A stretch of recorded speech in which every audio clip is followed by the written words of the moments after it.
오늘도 현장에 와서 예배하는 여러분, 또 동영상으로 가정에서 예배하는 여러분 모두 우리 하나님께서 크신 은혜를 주시기를 원합니다. 오늘도 금년에 또 주제에 돌아와서 회복에 관한 그런 말씀을 준비했는데요. 그 영화 기생충으로 봉준호 감독의 오스카상을 받을 무렵에 국민일보 신종수 논설위원이 블랙리스트는 영화인들의 반전이라는 그런 어떤 글을 키고 있는 것을 소개를 하자면요. 영화 기생충의 봉준호 감독이나 배우 송강호 배우는 이명박 정부부터 또 블랙리스트에 그렇게 오른 영화인들이라고 그래요. 2014년에 작성된 그 보고서에 의하면 제목이 문화예술계 내 자아성향 세력 현황 및 고려사항 이런 제목에 맞으면 보고서가 만들어지는데 이게 바로 블랙리스트입니다. 거기에 봉준호 감독을 참고사항으로 적어놓은 것을 보면 봉준호 민노당 당원 그가 만든 영화에 대해서도 이렇게 주의를 주고 있습니다. 설국열차 이 영화는 시장 경제를 부정하고 사회 저항 운동을 부추긴다. 그래서 보지 말아야 될 영화이죠. 괴물, 반미 정서와 정부의 무능을 부각해 국민의식을 좌경화시킨다. 그래서 보면 안 된다. 살인의 추억, 공무원과 경찰을 비리 집단으로 묘사해 국민에게 부정적 인식을 주입시킨다. 이게 봉 감독과 그의 영화에 대한 그런 말하자면 평가입니다. 이 봉 감독을 작파 문화예술인 명단에 올려놓고 광선 작파로 성향을 분류를 했습니다. 이런 봉 감독이 오스카상을 받으면서요, 대단한 악몽 같은 기간이었다. 한국 예술가들이 블랙리스트 때문에 깊은 트라우마에 시달렸다. 이런 말을 합니다. 배우 송강호 씨도 마찬가지죠. 노무현 대통령 역으로 나왔던 그 변호인 거기에서 출연한 것, 그리고 세월호 관련 문화예술인 성명 발표에 참여한 것 등과 관련해서 블랙리스트에 포함된 사람입니다. 공교롭게도 기생충 변호인 다 후원했던 그런 제작 후원사가 CJ인데 CJ 이미경 부회장도 2014년에는 퇴진 요구를 받고 미국으로 건너가는 그런 일도 있었다라고 국민일보 논설위원인 신종수라는 분이 그렇게 기록을 하고 있습니다. 또 오스턴 포스트지에 기고된 내용을 또 인용해가지고 계속 설명하기를 블랙리스트가 지금도 계속됐다면 기생충 같은 영화는 결코 만들어지지 못했을 것이다 라고 지적을 합니다. 그랬는데 그런 영화인들에게 오스카상을 받고 난 이후에 완전히 반전됐죠? 회복의 주제하고 맞는 거잖아요. 완전히 회복됐고 반전됐습니다. 그래서 자유한국당에서 이 봉준호 감독이 대구가 고향인데 대구의 생가터를 복원하고 그리고 박물관을 만들어지고 또 봉준호 감독의 동상을 세우겠다.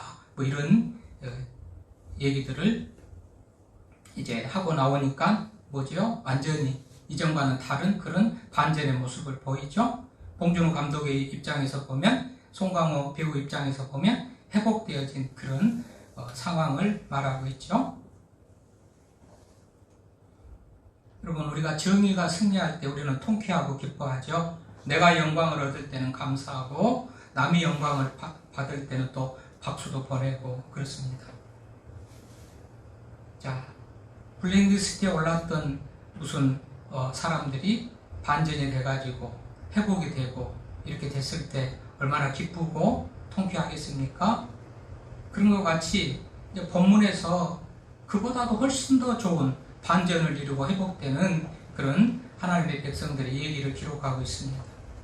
우리가 오늘 말씀을 읽으면서 가슴으로 마음으로 느꼈겠지만 말할 수 없는 그런 말하자면 비참한 가운데서 회복되어지는 그런 내용을 기록하고 있어요. 창문들도 좀 열까요? 밀폐가 위험하다잖아요. 밀폐. 창문만 있는 것이 중요한 게 아니고 문을 여는 것이 중요하죠. 날씨가 더워서 에어컨도 키는 상황인데 창문을 좀 열고. 자, 오늘 이 백성들의 모습을 보면 말이죠. 그야말로 아주 절망의 극한 그런 어떤 상황 속에 있는 것을 우리가 성경을 통해서 알고요. 지금 이들은 나라를 잃어버렸습니다. 포로가 됐습니다. 얼마나 절망적이겠습니까? 그리고 자신들을 포로로 잡고 있는 자신들의 나라를 망하게 한 이 바벨론이 그야말로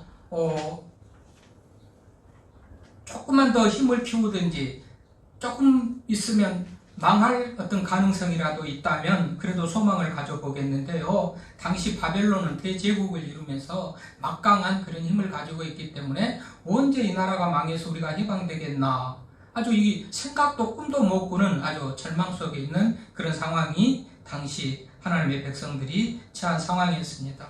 그럴 거 아니겠어요? 나라가 어딘가니 작아야지, 뭐 힘이 어딘가니 작아야지, 독립단이라도 독립군이라도 맞아요 조직해가지고 만들어서 반란을 일으켜가지고 이겨보든가 하든지, 어떤 주변 나라들의 힘을 빌려가지고 이겨보기라도 하든가, 그럴 가능성이 전혀 없는, 그들은 망할 가능성도 없고 대적할 나라도 없어 보이는 그런 막강한 나라를 이뤘던 나라가 바벨론인데, 그 나라에 의해서 하나님의 백성들이 지금 나라가 망했고 포로가 되어 있는 그런 상황이란 말이죠.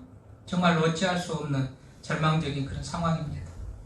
그때 하나님께서 이사야를 통해서 하신 말씀이 본문 읽었던 말씀입니다. 뭐라고 그래요? 일어나라, 빛을 발하라. 완전히 회복되고 역전되는 그런 기쁜 소망의 소식을 전하는 거예요. 일어나라, 빛을 발하라. 내 빛이 너희에게 임했다. 내 은혜가 너희에게 임했다. 때가 돼서 너희를 회복시켜준다 라는 그런 선포지요. 또 영광이 내 위에 있다.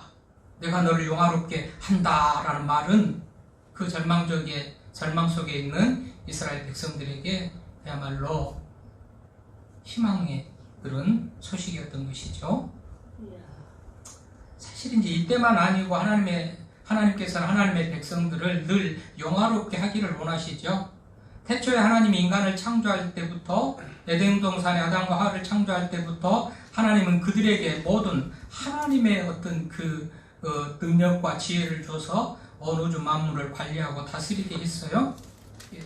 인간에게 그런 영광을, 하나님의 어떤 일을 맡겨주고 그 일을 감당할 수 있는 지혜를, 능력을 준다는 것은 대단히 영광이죠. 하나님께서 인간을 창조하실 때부터 인간들에게 대단한 영광을 주어요. 근데 범죄함으로 그런 모든 영광을 다 발로 차버리죠. 굴러온 무슨 복을 발로 차버린다는 말같이 하나님께서 모든 좋은 은혜들을 다 마련해 두고 그 영광을 맡겨주셨는데 범죄함으로 다 발로 차버려요. 얼마의 시간이 지난 다음에 하나님께서는 또 아브라함을 선택해가지고 창세기 12장 아브라함을 선택해서 아브라함에게 하신 약속을 보면 내가 모든 민족으로 너를 복을 받고 정말 네가 친척 아비집을 떠나서 내가 지시할 땅으로 가라. 그리하면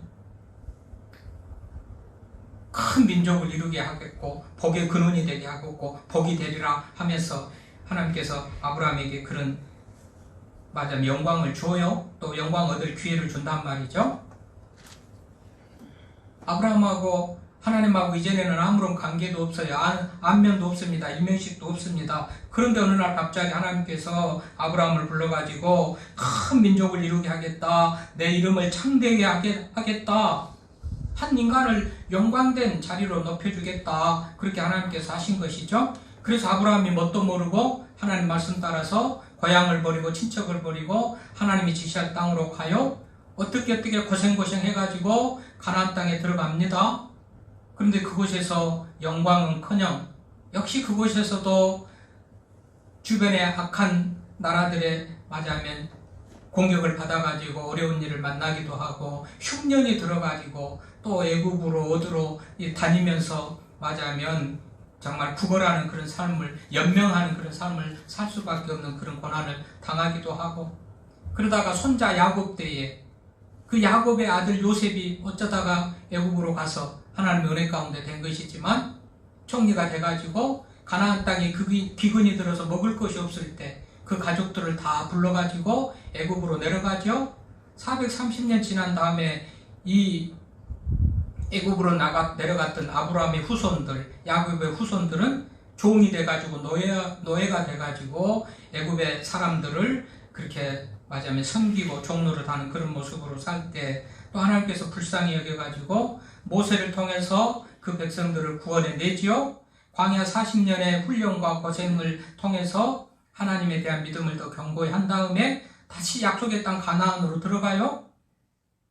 그때는 여호수아가 가나안 땅을 정복해가지고 이제는 좀 안정되게 영광된 삶을 살까 하는 순간에 또 하나님 앞에 범죄해가지고 하나님의 버림을 받고 이제는 나라가 나눠지고 지금 바벨론의 포로가 되는 그런 지경에까지 이르렀습니다. 성경 역사가 간단하게 말했지만 이렇게 진행되는 거예요. 그러니까 원래 하나님께서는 인간들에게 영광을 주기를 원하셨어요. 하나님이 만드신 그 모든 것을 다스릴 수 있도록 하나님께서 맡겨주셨다는 것은 하나님이 가졌던 그런 권세나 능력이나 지혜 같은 것들을 인간에게 다 줬다는 거예요. 또 영광 주기 위해서 불러요. 모세를 불러서 출애굽도 시키고 아브라함을 불러가지고 민족을 세우기도 하고 여러 가지를 하나님께서 하시만 어쩌면 하나님의 계획대로 늘 인간들이 말씀을 벗어나고 하나님을 벗어나서 살면서 그런 영광을 차버리는 어떤 그런 길을 가게 되는 것이죠. 그래서 지금 그렇게 절망적이고 또 이렇게 비참한 가운데 있는데 오늘 하나님께서 이 사회를 통해서 이제 다시는 회복시켜 주실 것이다. 이런 말씀을 하는 거란 말이죠. 우리가 정말 한 가지만 얻어도 영광인 경우가 많죠. 내 자녀만 잘 돼요. 내 자녀만 특별하게 잘 돼도 그것이 자랑거리고 영광입니다. 집에 살림살이가 가난하든 부하든 상관없이 내 자녀가 잘 되면 그것도 큰 영광이고 자랑거리예요. 그거 가지고 평생 우러먹고 사는 사람들이 많아요. 또 자녀는 놔두고라도 자녀는 별로 못했다 치더라도 내가 어떻게 해가지고 물질을 많이 얻어서 경제적인 부를 얻었다면 그것도 큰 자랑거리로 삼겠죠? 예, 뭔가 한 가지만 있어도 우리들은 그것을 크게 영광되게 생각하고 살아갈 그런 어떤 소망으로 끈으로 삼고 살아간단 말이죠. 그런데 오늘 하나님께서 이 백성들에게 허락하신 영광은요, 모든 것을 다 포함합니다. 종합적이고 복합적으로 모든 것을 다 포함합니다. 오늘 4절에 보니까 가정이 회복되잖아요. 그렇잖아요. 4절에 보면 뭐예요? 내 아들들과 딸들이 다 먼 곳에서 안기어 올 것이고 가정이 회복되는 그런 모습입니다. 5절부터 9절까지는 부와 재물이 회복되는데요. 5절에 보면 바다의 부가 내게로 돌아오고 이방 나라들이 재물이 내게로 온다 그랬죠. 6절에 보면 허다한 낙태 미디안의 에바 여러 어린 낙타가 내 가운데 가득할 것이고 스바 사람들은 다 금과 유황을 가지고 와서 여호와의 찬송을 전파할 것이고 7절에 보면 또 게달의 양무리는 다 내게로 모일 것이고 느바요의 순양은 내게 공급되고 내 제단에 올라 기꺼이 받음이 되리니 내가 내 영광의 집을 영화롭게 하리라. 9절에 보니까 다시스의 배들이 먼저 와서 내 자손과 그들의 은금을 아울러 싣고 와서 내 하나님 여호와의 이름에 드리며 이스라엘의 거룩한 얘기 드리려 하는 자들이라. 이는 내가 너를 영화롭게 하였습니다.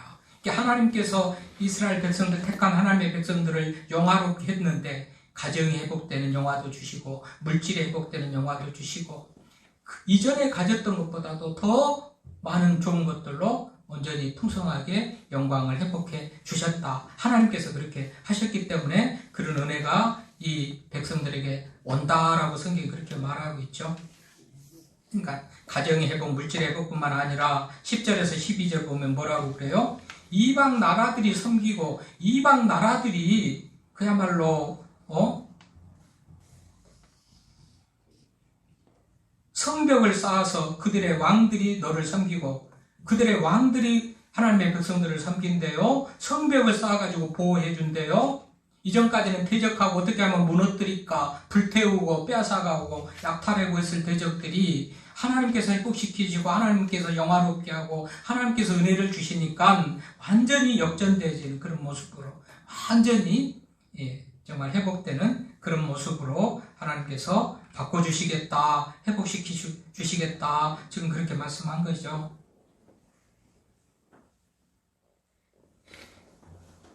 자, 이전의 상황을 보니까 어떻습니까?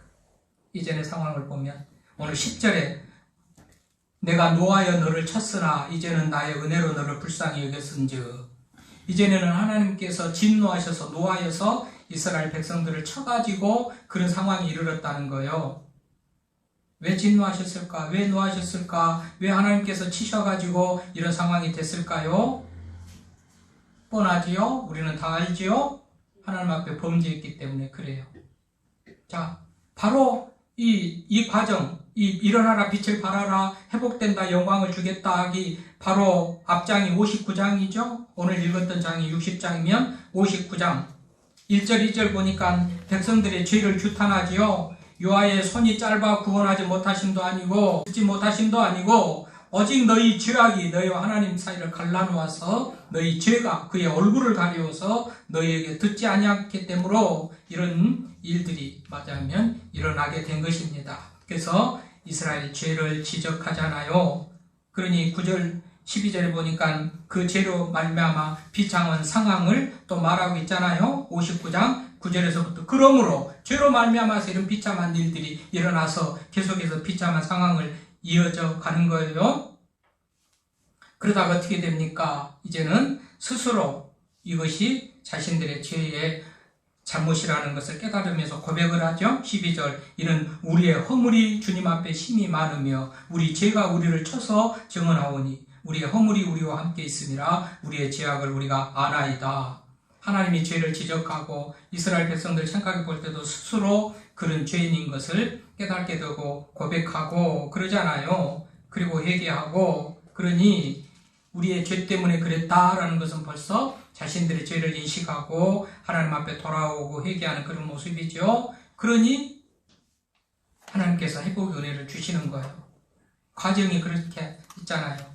하나님의 말씀이 괜히 앞뒤로 좌우로 말씀이 무질서하게 섞여 있는 것이 아니고 다 질서 있게 이렇게 기록되었죠. 회복 앞에 죄의 문제가 지적되어지고 죄를 인식하면서 회개하면서 회복의 은혜가 주어진다는 거예요. 그동안 우리가 회개를 중심으로 많이 들었지만 회개하고 이 회복은 이름도 비슷해요. 회자가 같이 회개, 회복. 예, 동전의 양면같이 뗄래야 뗄 수 없이 같이 붙어 다니는 겁니다. 회개는 회복하고 별개가 아니고 회개하면 회복이에요. 회복하면 이전에 또 회개가 반드시 따라와요. 그래서 오늘 백성들이 죄를 규탄하니까 죄를 인식하고 깨달으면서 이제 하나님으로부터 죄인임을 고백하고 그리고 회복의 은총이 이들에게 임했단 말이죠. 그래서요, 우리들이 회복의 은혜를 입으려면 여전히 회개를 주제로 말할 때도 들었거니와 회개가 있어야 되죠. 회복의 은혜를 입으려면 회개가 있어야 돼. 우리가 지금 정말 회개해야 될 것인데요. 전도서 3장에 보면 만사의 때가 있다고 그래요. 범사의 때가 있다는 거예요. 심을 때가 있고 뽑을 때가 있고 죽을 때가 있고 날 때가 있고 다 만사의 때가 있다. 예? 사람을 죽일 때가 있고 치료할 때가 있고 헐 때가 있고 세울 때가 있고 웃을 때가 있고 울 때가 있고 만사가 때가 있다. 무슨 말을 하려고요? 회개할 때가 있어요. 회개할 때가 있고 회개도요 지금 하지 않고 다음에 하고 미루면 아무 때나 할 수 있는 게 아니에요. 언제나 때가 있다는 거예요. 회개할 때. 여러분 우리가 아는 대로 고린도후서 6장 2절에 보라 지금은 은혜 받을 만한 때 지금은 구원의 날이다. 구원의 날 은혜 받을 때도 때가 있고요. 보라 지금이라는 거예요. 때가 있어요. 마가복음 1장 15절에 때가 찼고 하나님의 나라가 가까웠으니 회개하고 복음을 믿어라. 지금 때가 찼습니다. 때가 항상 있는 게 아니고 회개할 때가 있는 거예요. 지금은 회개할 때, 때가 차서 회개할 때라고 마가복음 1장 15절에 그렇게 말하죠. 요한계시록 2장 21절에 보면 또 내가 그에게 회개할 기회를 주었으되 자기의 음행을 회개하지 않았다. 회개할 기회. 기회라는 것은 우리가 알거니와 항상 있는 게 아니에요. 항상 있으면 기회가 아니에요. 기회라는 것은 순간이에요. 순간에 포착을 해야 돼요. 회개 때도 순간이에요. 그때를 놓치면 안 돼요. 이때를 잘 맞춰서, 때에 맞춰서 회개할 때를 알고, 언제 회개할 때요? 하나님의 말씀을 들으면서, 오늘같이 말씀을 드릴 때 그때가 회개할 때죠. 하나님이 우리들에게 들려주잖아요. 회개하라고. 그래서 교회에 나와서 이 날이 복되고 이 날을 지켜야 될 것은 하나님의 말씀을 들으면서 여러 가지 복되고 은혜로운 길을 알게 되기 때문에 이 날이 중요한 날이죠. 주의 날 예배하러 와서 오늘 주님 회개할 때 회개하라, 지금 회개하라, 지금 하나님 말씀하시지 않습니까? 지금이 회개할 때예요. 회개해야 회복이 된다고 지금 하나님 말씀하시지 않습니까? 여러분, 비행 용어나 항공 용어, 비행 용어 가운데 이런 게 있어요. PNR, Point No Return, 이런 말하자면 단어의 약자인데요. 이 No Return, 다시 돌이킬 수 없는 어떤 시점, 점이 있다는 거예요. 이래서 이게 항공 용어로 말하자면 회귀 불가능, 복귀 불가능한 지점. 어느 지점까지는 갔다가 되돌아올 수도 있는데요. 어느 지점을 넘어가면 이때는 돌아올 수 있을 그런 상황이 안 된다는 거예요. 연료도 부족하고 여러 가지 상황이 안 되기 때문에 이것을 귀한 불능 지점 또는 안전 복귀 지점 이렇게 해요. 그래서 이것을 PNR, Point of No Return, 돌아올 수 없는, 돌이킬 수 없는 그 지점. 그러니까 지금 이 지점을 넘어버리면 안 되죠. 회개 때도 기회도 놓쳐버리면 안 되죠. 여러분, 이거는 한국 용어에만도 아니고 뭐 돌아올 수 없는 다리를 건넜다, 뭐 콰이어강을 건넜다 이런 말들이 있죠. 경제적으로도 정치적으로도 어떤 쓰는 그런 용어들이 있잖아요. 그러니까 가만히 시간 생각해 볼 때 우리가 회복 불능의 그런 어떤 포인트, 그런 점도 넘겨버리면 안 돼요. 이것도 항상 기회가 있는 것이고 넘기면 다시는 회복 불가능한 그런 우리가 될 수밖에 없고, 회개도 마찬가지예요. 회개도 지금 회개하라고 하는데 회개하지 않으면 다시는 회개할 수 있는 기회를 얻지도 못할 수도 있어요. 그렇잖아요. 이해가 안 됩니까? 어렵습니까? 내일 일도 모르잖아요. 오늘 일도 모르잖아요. 이후에 잠깐 예배 끝난 다음에 가다가 어떤 일이 일어날지도 모르잖아요. 그러니까 지금인 거예요. 지금 바로 해야 되는 거예요. 이거예요. 아멘입니다. 그래요. 이거예요. 자, 영화 얘기도 있습니다만 영화 작가가 어떻게 이 글을 쓰느냐에 따라서 영화가 다 진행되고 결론이 나죠. 인생 역사는 하나님이 쓰셔요. 오늘도 보면 하나님께서 치셔가지고 노하셔가지고 나라를 망하기도 하고 바빌론의 포로가 되기도 했지만 오늘도 하나님의 선한 손이 그 백성들을 회복시키겠다고 하시잖아요. 이런 것을 보면 하나님께서는 쳐서 진노하셔서 치시기도 하시지만 회복하시는 분이 하나님이시구나. 하나님은 선택도 하고 버리기도 하시는구나. 그러면 하나님 앞에 우리가 잘 보여야 되잖아요. 하나님 앞에 잘 보이는 것이 바로 회개죠. 하나님 앞에 잘 보이는 것이 회개예요. 오늘 하나님 말씀합니다. 내 빛이 내게 임했다. 내 빛이 내게 임했다. 빛이라는 것은 발광체가 있고 반사체가 있죠. 우리 스스로는 발광체가 아니잖아요. 빛이 없어요. 빛이 아니에요. 그러나 하나님은 발광체예요. 빛이에요. 빛의 본체세요. 하나님의 빛이 우리들에게 임할 때 우리는 반사체로서 빛을 발하는 거예요. 하나님의 빛이 임했대요. 하나님의 지혜와 은혜가 우리들에게 임했다는 거예요. 그러니 이제 영광 얻을 때가 됐다는 거예요. 내 빛이 내게 임했다. 나의 영광이 내게 임했다. 그러잖아요. 또 나의 영광이 내게 임했다. 하나님은 존귀와 영광과 찬송을 받으시기 합당하신 그 하나님, 온 우주 만물을 창조하시고 통치하시고 섭리하시는 그 하나님, 얼마나 그분 존귀하고 영광된 분입니까? 그 영광을 우리들에게 임했다는 거예요. 어떻게 해요? 이제 다 회복되어짐으로, 오늘 보십시오. 가정이 회복되고 물질, 이방 나라 주변 나라들이 다 꾸려 경배하고 우리를 지키고 보호하고 그 땅에 왕들이 섬기는 하나님의 백성이 됐을 때 대단히 영광스러운 거잖아요. 영광스러운 거. 하나님의 영광이 내게 임했다. 내 빛이 내게 임했다. 하나님의 영광이 임했다라는 것은 그런 의미예요. 하나님께서 온갖 은혜를 아낌없이 쏟아 부어주시니까 이제는 너희들이 영광 얻을 일만 됐다. 영광 얻을 일만 남았다. 지금 그런 말씀인 거죠. 아멘. 하나님께서 내가 너를 영화롭게 했다 그러잖아요. 또 내가 너를 영화롭게 했다. 그런 의미에서 수치도 영광도 하나님의 손 안에서 우리들에게 주어진다고 성경이 그렇게 말하고 있잖아요. 그렇다면 우리는 어떻게 해야 될 거예요? 오늘 이 설교를 들으면서 그래서 우리 어쩌라고요? 하나님 앞에 잘 보이자고. 하나님 앞에 잘 보이자고. 하나님의 선하신 손 안에서 진노도 있고 회복도 있다면 하나님께 잘 보여요. 하나님께 잘 보이는 것이 회개고, 회개하며 하나님 앞에 잘 보일 때 하나님께서 회복의 은혜를 부어주신다는 것이 오늘 말씀의 요지입니다. 중심입니다. 오늘 하나님의 선하신 손 안에서 가정이 회복되잖아요. 경제가 회복되잖아요. 대적자들이 다 무릎을 꿇고 이제는 보호자가 되고 섬기는 자가 된다고 이것 같은 큰 영광이 어디 있겠습니까? 하나만 돼도 영광인데 내 자녀만 돼도 그거 평생 우러먹을 수 있는 영광거리 아닙니까?